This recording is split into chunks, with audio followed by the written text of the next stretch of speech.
अरबी के पत्ते यानी कोलोकेशिया लीफ, ये टारो लीफ के नाम से भी जाने जाते हैं, जिसमें carbohydrate, protein, phosphorus, calcium, iron और बीटा कैरोटीन जैसे तत्व पाए जाते हैं, जो स्वास्थ्य संबंधी कई समस्याओं को दूर करने में मददगार साबित होते हैं।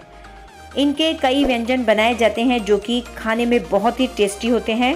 भारत में ऐसे बहुत सारे पौधे पाए जाते हैं जिनके जड़, कंद, पत्ते भी खाए जाते हैं। इन्हीं में से एक है अरबी।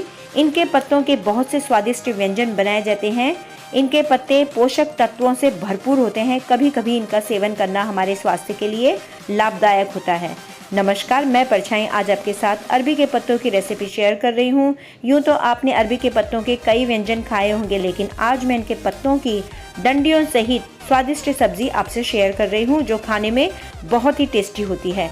आपको पसंद आए तो खूब सारा लाइक करना, सभी के साथ शेयर करना। मेरे चैनल में अगर नए हो तो प्यारे से कमेंट के साथ सब्सक्राइब भी कर देना। तो चलिए अरबी के पत्तों की स्वादिष्ट सब्जी बनाते हैं। यहाँ पर मैंने अरबी के कुछ पत्ते लिए हैं, जो कि 3 गड्डी लिए थे मैंने मार्केट से। तो एक गड्डी में 5 से 6 इसके पत्ते आते हैं। इन्हें मैंने धोकर साफ सुथरा कर लिया है। जो पत्ते खराब थे वो मैंने निकाल कर साइड में कर लिया है। तो ये देखिए, धोने के बाद ये इस तरह से दिखाई देते हैं। जो इनमें पानी की कुछ बूंदें हैं, तो देखिए किस तरह से मोती के जैसे, हीरे के जैसे ये चमक रहे हैं। तो इनके साथ खेलने में भी थोड़ा बहुत मज़ा आता है। जब इन्हें धोते हैं तो धोने में भी बहुत मज़ा आता है, क्योंकि ये जो शाइनिंग दिखती है पानी में इन पत्तों के साथ, वो बहुत ही खूबसूरत लगती है। तो बच्चे भी इन्हें बहुत पसंद करते हैं धोना। तो चलिए, बातें हो गई हैं, अब इन पत्तों को देख लेते हैं एक बार। तो जो इनकी डंडियाँ हैं, ये सब्ज़ी बनाने के लिए मैंने इन पत्तों को लिया है। तो इनकी डंडियाँ कुछ हरी हैं, कुछ ब्राउन कलर की है, कुछ काली सी दिख रही हैं। तो ये सब्जियों के लिए ठीक है। जिनके हम पतोड़ बनाते हैं तो उन पत्तों की डंडियाँ एकदम काली सी, इस तरह से ब्राउन होनी ज़रूरी होती है, उसमें खुजली कम होती है। और ये जो मैंने लिए हैं सब्ज़ी के लिए, इनमें खुजली थोड़ी सी ज़्यादा होती है, और ये स्पेशली सब्ज़ी के लिए ही होता है। तो आप देख सकते हैं इस तरह से। तो चलिए अब फटाफट से सब्ज़ी बनाने की तैयारी करते हैं। तो चलिए, एक पत्ता मैंने इस तरह से ले लिया है और इसकी डंडी को आप देख सकते हैं, ये काली सी डंडी है, कुछ हरी भी आपको दिख जाएंगी। तो इन डंडियों को अब पत्तों से अलग कर लेते हैं। और पत्तों में जो ये मोटी सी नसें दिख रही हैं, जो लाइन दिख रही हैं, उन नसों को भी हमें अच्छी तरह से या तो दबा के ले लो या तो काट कर ले लो। तो चलिए, डंडी तो मैं निकाल चुकी हूँ। अब पत्ता देखिए कितना प्यारा सा, बहुत ही सुंदर लग रहा है। अब इसका जो पिछला ये मोटा सा नस जो दिख रही है लाइन, तो इसे हम या तो काट कर लेंगे या तो हम इसे दबा कर लेंगे। तो मैं आपको सभी तरह से बताऊंगी। तो इस तरह से भी हम काट सकते हैं। तो ये देखिए, दूसरे पत्ते की भी डंडी को मैं इस तरह से निकाल चुकी हूँ। अब ये जो पत्ता है, इसके जो ये लाइन है, जो मोटा सा भाग है, तो इसे हम काट कर ले लेंगे। अगर बीच में पत्ते में थोड़ा सा छेद भी हो गया, फट भी गया, कोई प्रॉब्लम नहीं है, क्योंकि हमें इसे काटना ही है। तो देखिए, ये पत्ता भी बहुत प्यारा सा हरा हरा सा दिखाई दे रहा है। तो ये जो भी इसकी जो नसें हैं, जो मोटा मोटा जो भाग है, हमने इसे काट कर भी ले लिया है। आप चाहे तो आप इसे इस तरह से दबा कर भी ले सकते हो, या तो आपके पास बेलन तो हर घर में रहती है, तो बेलन से भी आप इसे इस तरह से चलाते हुए दबा सकते हो। क्योंकि ये जब हम सब्ज़ी या कोई व्यंजन बनाते हैं तो ये सब्ज़ी में तो चलो ये पक जाते हैं, लेकिन कोई दूसरा व्यंजन अगर बनाते हैं, जैसे पतोड़ी समझ लीजिए, तो मुंह में आता है तो अच्छा नहीं लगता है। तो चलिए, सभी पत्तों को इस तरह से ही तैयार कर लेते हैं फटाफट से।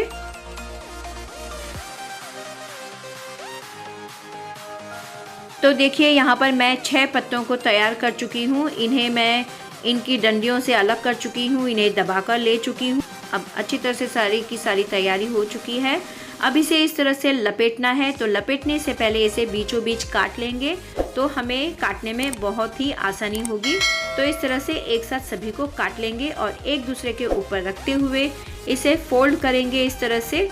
या तो आपको जिस तरह से अच्छा लगता है काटना, या आप जिस तरह से काट सकते हैं आप उस तरह से काट लीजिए। मैं इस तरह से आपको बता रही हूँ। तो देखिए, मैंने इस तरह से इसके 2 टुकड़े भी कर लिए हैं, और सभी को साथ में लेते हुए इन्हें महीन सा काट लेंगे, लंबा लंबा सा। तो जब पत्तों को हम अलग अलग करेंगे तो लंबे लंबे पत्ते से दिखेंगे आपको, पतले पतले से। तो देखिए मैं आपको नज़दीक से बता रही हूँ काट कर। तो इस तरह से हमें पतला पतला इसे काट कर ले लेना है। ऐसे भी थोड़ा मोटा काटे तो कोई प्रॉब्लम नहीं है, क्योंकि ये सब्ज़ी बाद में जाके अच्छी तरह से गल जाती है, लेकिन इस तरह से ये सब्ज़ी जल्दी पकेगी। तो चलिए फटाफट से इस तरह से सारे के सारे पत्तों को काट लेते हैं। तो यहाँ पर मैं सभी पत्तों को काट चुकी हूँ। तो ये अरबी के पत्ते कट कर तैयार हो चुके हैं। तो देखिए कितने प्यारे लग रहे हैं। तो अब इसे मैं एक थाली में निकाल लेती हूँ और बाकी की फिर तैयारी आगे करते हैं। तो अब बारी आती है पत्तों की डंडियों की। तो ये अरबी के पत्तों की डंडियाँ हैं। अब इन्हें इस तरह से साफ़ करेंगे। ये निकालना बहुत ज़रूरी होता है, क्योंकि ये थोड़ा सा कड़क भाग होता है। तो इससे जब हम ये निकालेंगे इसके बाहर के छिलके, तो ये नरम हो जाता है और साफ़ सुथरा हो जाता है। तो चलिए मैं इसी तरह से करती हूँ, आप किस तरह से करते हैं कमेंट करके ज़रूर बताइएगा। तो ये देखिए इस तरह से निकल गया है। अब सभी को इस तरह से साफ़ सुथरा कर लेते हैं। तो यहाँ पर देखिए मैं सभी को इस तरह से साफ़ सुथरा कर चुकी हूँ। तो अब इन्हें महीन सा काट लेंगे, इन्हें भी सब्जियों में डालेंगे। कई लोग इन डंडियों का यूज़ नहीं करते हैं सब्ज़ी में, लेकिन मैं सब्ज़ी में इन डंडियों का यूज़ करूँगी। तो इस तरह से साफ़ करके ये डंडियाँ साफ़ सुथरी हो जाती हैं और इनमें भी बहुत ही टेस्ट रहता है, विटामिन रहता है। तो इसको वेस्ट क्यों जाने दें। तो चलिए इन्हें महीन महीन सा काट लेते हैं। इसकी चटनी भी बहुत अच्छी लगती है और बहुत अच्छी बनती है। आप बनाकर देखिए इमली डालकर, तो बहुत ही टेस्टी लगती है इसकी चटनी। मेरे पहले वीडियो में अगर आपने पतोड़ की रेसिपी देखी होगी तो मैंने इस चटनी को बनाकर बताया है आपको। तो चलिए ये डंडियाँ भी कट चुकी हैं। तो देखिए बहुत ही प्यारी प्यारी सी लग रही हैं। अब फटाफट से कढ़ाई रखते हैं गैस में। तो यहाँ पर देखिए ये पत्ते भी अच्छी तरह से कट चुके हैं और इनकी डंडियाँ भी अच्छी तरह से कट चुकी हैं। तो सभी को हम सब्ज़ी में यूज़ करेंगे। तो गैस पर मैंने कढ़ाई चढ़ा ली है। कढ़ाई में मैंने 1.5 बड़ा चम्मच सरसों तेल का लिया है। सरसों तेल में जो भी सब्ज़ी आप बनाते हो बहुत ही टेस्टी बनती है। बस इतना ध्यान रखें कि सरसों तेल को बहुत अच्छी तरह से गर्म करें, वरना व्यंजन में इसकी हल्की सी स्मेल आ सकती है। तो चलिए तेल तो अच्छा गर्म हो चुका है। अब मैंने गैस की आंच को लो टू मीडियम रखा है। इसमें मैंने आधी चम्मच के करीब राई डाल लिया है। राई अच्छी तरह से चटक रही है। अब मैंने यहाँ पर ले लिया है आधी चम्मच जीरा। तो जीरा को भी अच्छी तरह से चटकने देंगे। जब ये अच्छी तरह से चटकेंगे तभी तो ये अच्छी तरह से पकेंगे भी। तो चलिए अब जो मैंने यहाँ पर कटा हुआ प्याज लिया है, तो उसकी मात्रा है, मैंने यहाँ पर 2 बड़े प्याज लिए हैं। प्याज की मात्रा इसमें थोड़ी सी ज़्यादा रहेगी। हरी सब्ज़ी में प्याज अच्छा डालेंगे तो टेस्ट अच्छा आता है। तो इस प्याज को मैं डाल चुकी हूँ और अच्छी तरह से इसे अब मैं मीडियम टू हाई आंच में अच्छी तरह से भून लूँगी। प्याज को हमें जलाना नहीं है, ना ही डार्क ब्राउन करना है। बस हल्का सा इसका कलर चेंज हो जाए, बस फिर सब्ज़ी डाल लेंगे, क्योंकि प्याज इसमें इसी तरह का डलेगा तो ज़्यादा अच्छा रहता है, टेस्ट भी अच्छा आता है। अब इसमें डालेंगे हम लहसुन। तो लहसुन अब मैं ऊपर से डाल रही हूँ, तो कोई प्रॉब्लम नहीं है, मुझे इसी तरह से डालना है। लहसुन अच्छी तरह से गल जाएगी। और यहाँ पर है हरी मिर्च। तो हरी मिर्च यहाँ पर मैंने 4 से 5 ली है, जिसे कि महीन काट लिया है। और लहसुन मैंने यहाँ पर 6 से 7 कलियाँ ली थी, मोटी मोटी सी थी, तो उसे भी मैंने महीन सा काट कर इसमें डाल लिया है। अब सभी चीज़ों को एक साथ भून लेंगे कम से कम 1 से 2 मिनट तक, मीडियम टू हाई आंच में। तो यहाँ पर देख सकते हैं प्याज का कलर थोड़ा सा चेंज हो गया है, इसे थोड़ा सा और भूनेंगे। अब यहाँ पर देखिए और थोड़ा सा चेंज हो गया है। तो प्याज इतना ही पकाना है। अब फटाफट से इसमें सब्ज़ी डालते हैं। सब्ज़ी से पहले मैं इसमें जो पत्तों की जो डंडियाँ हैं पहले वो डालूँगी, उसे थोड़ा सा हिला लूँगी चम्मच से प्याज के साथ, उसके बाद फिर पत्तों को डालूँगी। तो देखिए अब इसे डाल रही हूँ मैं। तो फटाफट से इसे भी भून लेते हैं। अब यहाँ पर मैं गैस की आंच को मीडियम कर चुकी हूँ, हाई आंच में नहीं करेंगे। तो मीडियम आंच में इसे करेंगे, क्योंकि प्याज जितना हमने भूनना था वो भून चुका है। अगर फास्ट रखेंगे तो वो जल सकता है, इसलिए अब मीडियम आंच में ही अब हम सब्ज़ी को डालते हुए पकाएंगे। कहीं कहीं लो आंच भी रखेंगे, कहीं पर मीडियम आंच भी रखेंगे और कहीं पर हाई आंच भी रखेंगे, लेकिन ये आपके ऊपर, आपके गैस के ऊपर डिपेंड करता है। तो अब देखिए मैंने इन पत्तों को डाल लिया है। पत्ते कटने के बाद बहुत ही प्यारे लग रहे हैं, लंबे लंबे से। ऐसे ही पत्ता गोभी को भी काटते हैं, तो इस तरह से लंबी लंबी पत्ता गोभी की सब्ज़ी देखने में ही खाने का दिल करता है। तो इस तरह से काटने पर तो मज़ा ही आता है खाने का। तो फ़िलहाल तो ये पत्ते एकदम पक जाने वाले हैं, तो ये दिखेंगे नहीं कटे हुए, इस तरह से बहुत ही गल जाएंगे, क्योंकि इन्हें ज़्यादा पकाना बहुत ज़रूरी है, ये वरना खुजली हो सकती है गले में। तो इसलिए इसे अच्छी तरह से पकाना बहुत ज़रूरी है। पानी की मात्रा, अगर इन पत्तों में पानी की मात्रा कम रहेगी और ये पानी कम छोड़ेगा तो आप हल्का हल्का पानी का छींटा मारते हुए इस सब्ज़ी को पका सकते हैं। ताज़े पत्ते रहते हैं तो इनमें पानी खूब रहता है, और अगर थोड़े 1-2 दिन के बाद के जो पत्ते होते हैं उनमें पानी की मात्रा थोड़ी सी कम हो जाती है। तो अगर फ्रेश पत्ते होंगे तो पानी आपको डालने की बिल्कुल ज़रूरत नहीं होगी। तो चलिए इसे पकते हुए देख लेते हैं। पानी छोड़ता है तो ठीक है, नहीं छोड़ेगा तो हम पानी के छींटे मारते हुए इसे पकाएंगे। अब मैं ढक लेती हूँ इसे, और इसे मैं 1 मिनट तक इसी तरह से मैंने रखा था। अब ढक्कन को हटा लेती हूँ। 1 मिनट हो चुका है, तो देख सकते हैं सब्ज़ी नीचे तक बैठ चुकी है और धीरे धीरे ही इसे पकाना है। यहाँ पर मैंने गैस की आंच को लो ही रखा है। अब हरे पत्ते हैं तो इन्हें जलना बिल्कुल नहीं देना है। अब इन्हें चम्मच से इसी तरह से हिलाते हुए अब इसमें डालेंगे टमाटर। तो यहाँ पर मैंने एक मीडियम साइज़ का टमाटर यूज़ किया है।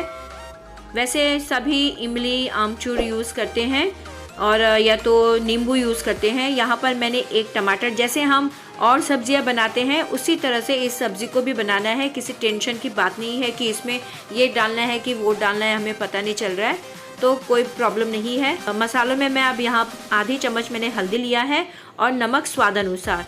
तो सब्ज़ी थोड़ा नीचे बैठने के बाद ही नमक डालना है, तो इससे हमें अंदाज़ा आ जाता है कि कितना नमक डालना है। तो यहाँ पर मैंने 1 ही चम्मच नमक का यूज़ किया है। तो अब इस सब्ज़ी को पूरी तरह से इस तरह से मिला लेते हैं मसालों के साथ। तो मसाले तो इसमें ज़्यादा पड़े नहीं हैं, तो जो भी डाला है उसे अच्छी तरह से मिला लेना है। अब इसमें डालेंगे आमचूर पाउडर। तो यहाँ पर मैंने टमाटर और आमचूर का यूज़ किया है। आप चाहे तो इमली का यूज़ कर सकते हैं या तो नींबू का भी यूज़ कर सकते हैं खटाई के लिए। खटाई डालना बहुत ज़रूरी है क्योंकि ये खुजली होती है वरना खाने पर गले में। तो यहाँ पर मैंने आमचूर पाउडर 2 चम्मच लिया है। मसालों की जो चम्मच होती है भर भर कर लिया है। अगर ज़रूरत पड़ेगी तो आप 3 चम्मच भी यूज़ कर सकते हैं। तो अब इन्हीं सभी को अच्छी तरह से इस तरह से मिला लेते हैं। यहाँ पर मैंने गैस की आंच को लो ही रखा है। अब इसे ढककर पका लेते हैं। जो भी सब्ज़ी है ढककर ही पकाएं तो वो सब्ज़ी जल्दी पकती है और सब्ज़ी अपना पानी छोड़ लेती है, और जो ढक्कन में पानी जमा रहता है उसे भी सब्ज़ी में ही डालना अच्छा रहता है। तो चलिए इसे 1 मिनट फिर से मैंने ढक लिया है। अब 1 मिनट हो चुके हैं तो मैं ढक्कन को हटा लेती हूँ। तो देखिए सब्ज़ी कितनी अच्छी तरह से गल चुकी है, लेकिन इसे अभी भी और पकाना है। इसे इसी तरह से घुमाते हुए, भूनते हुए, ढक्कन रखते हुए पकाना ही है, क्योंकि इसे जब ज़्यादा पकाएंगे तब जाके इसमें स्वाद अच्छा आता है। इसे खाने से जो खुजली लगती है वो भी कम हो जाती है या तो ख़त्म हो जाती है। इस सब्ज़ी को तो मैं जब भी खाती हूँ मैं ठंडा होने के बाद ही खाती हूँ, जिससे कि खुजली ना लगे। तो यहाँ पर मैंने थोड़े से मूंगफली ले लिए थे और उस मूंगफली को मैंने इस तरह से दरदरा सा कूट लिया है। हल्का छोटा छोटा सा दाना है इसमें, तो ये अब इस सब्ज़ी में मैं डाल रही हूँ, और थोड़ा सा मैंने बचा लिया है गार्निश के लिए। तो चलिए इन सभी को अच्छी तरह से मिला लेते हैं सब्ज़ी में। इससे सब्ज़ी का स्वाद जो है बहुत ही बढ़ जाता है। आप डालकर देखिए, आपको बहुत अच्छा लगेगा। और साबुत मूंगफली भी डालते हैं कई लोग, तो उसमें भी बहुत अच्छा टेस्ट आता है। तो इस सब्ज़ी को इसी तरह से भून लेते हैं, अच्छी तरह से मिला लेते हैं। इन पत्तों में पानी की मात्रा कम है, इसीलिए मैं इस तरह से छींटे मारते मारते इस सब्ज़ी को पका रही हूँ। तो ये मैं तीसरी बार छींटे मार चुकी हूँ पानी के। अब चौथी बार भी थोड़ा सा पानी और छिड़कूँगी, बस इतना ही मैं इसका यूज़ करूँगी। अब इसे अच्छी तरह से मिलाते हुए फिर से मैं इसे ढककर पकाऊँगी। अब मैं इसे ढककर पकाऊँगी करीब 2 मिनट तक और लो आँच में। तो ये सब्ज़ी फिर हो जाएगी पूरी तरह से तैयार। तो चलिए इसे ढक लेते हैं फटाफट से। 2 मिनट हो चुके हैं, तो देखिए सब्ज़ी अब पूरी तरह से तैयार हो चुकी है। जो भी मसाले थे सभी अच्छी तरह से पक चुके हैं और सब्ज़ी भी बहुत अच्छी तरह से पक चुकी है। इस सब्ज़ी को इस तरह से गलाना बहुत ज़रूरी है, तब जाके ही इसमें स्वाद आता है और इसका खुजलीपन कम होता है। या ख़त्म हो जाता है। तो चलिए अब सब्ज़ी अच्छी तरह से पक चुकी है। अब थोड़ा सा मैंने गार्निश के लिए जो मूंगफली बचाई थी कूटी हुई, तो हल्का सा इसमें डालूंगी, और जब मैं प्लेट में सर्व करूंगी उसके बाद भी हल्का सा डालूंगी। तो चलिए अब इसे दूसरी प्लेट में निकाल लेते हैं। और ये देखिए सब्ज़ी पूरी तरह से तैयार होगी। तो यहाँ पर अब मैं गैस को ऑफ कर चुकी हूँ और इस सब्ज़ी को अब मैं दूसरे बर्तन में निकाल रही हूँ। तो देखिए सब्जी जब मैं बर्तन में डाल रही हूँ तो आप अंदाज़ा लगा सकते हैं ये कितनी अच्छी तरह से मसालों में, सभी चीज़ों में बहुत अच्छी तरह से मिक्स हो चुकी है। आप देख सकते हैं जैसे हम हरा साग बनाते हैं ना, हरी सब्जियों का साग, उसी तरह से ये भी बनता है। तो गार्निश के लिए इसमें मैंने मूंगफली का हल्का सा छिड़काव कर लिया है, तो ये बहुत ही अच्छा लगता है। तो चलिए फिर सब्ज़ी पूरी तरह से तैयार हो चुकी है। इस सब्ज़ी का मज़ा आप रोटी पराठा में तो ले सकते हैं, चावल में भी अच्छी तरह से ले सकते हैं, और जो दूसरे आटे होते हैं जैसे ज्वारी, बाजरी, मकई, चावल का आटा, आप कोई भी रोटी इसमें बनाइए तो बहुत ही टेस्टी लगती है ये सब्ज़ी उस रोटी में। तो चलिए फिर फटाफट से आप भी इस तरह से सब्ज़ी बनाइए अरबी के पत्तों की, और अपनी फैमिली, अपने बच्चों के साथ इस सब्ज़ी का मज़ा लीजिए। जिस तरह से हरे पत्तेदार सब्जियों को हम मिलाकर बनाते हैं तो उसका साग बनता है, उसमें हम बटर, घी जो भी है यूज़ करते हैं, तो आप इसमें भी 1-2 चम्मच घी का डालिए तो टेस्ट और भी बढ़ जाता है और बहुत ही स्वाद आता है। तो चलिए फिर अगर आपको मेरी ये रेसिपी अच्छी लगी हो, बनाने का तरीका अच्छा और सही लगा हो, तो दिल से ढेर सारा लाइक कीजिए, सभी के साथ शेयर कीजिए, अपने फ्रेंड्स, अपने रिश्तेदारों के साथ सब्सक्राइब कीजिए और बेल आइकन ज़रूर दबाइए जिससे कि मेरी अगली वीडियो आपके पास पहुंच जाए। अब मिलते हैं नेक्स्ट वीडियो में। इस वीडियो को पूरा ज़रूर देखिएगा और पूरा देखने के लिए बहुत बहुत धन्यवाद। रेसिपी अच्छी लगने पर कमेंट ज़रूर कीजिएगा। अरबी के पत्तों को महीन सा काटकर 2-3 मिनट गर्म पानी में खटाई डालते हुए इसे पका लें। उसके बाद इसका पानी फेंक कर इसे प्याज के साथ अच्छी तरह से पका लें, और जिस तरह से सब्जियां बनाते हैं मसाले डालते हुए, उस तरह से इस सब्जी को आप तैयार कर सकते हैं। एक तरीका ये भी है सब्जी बनाने का।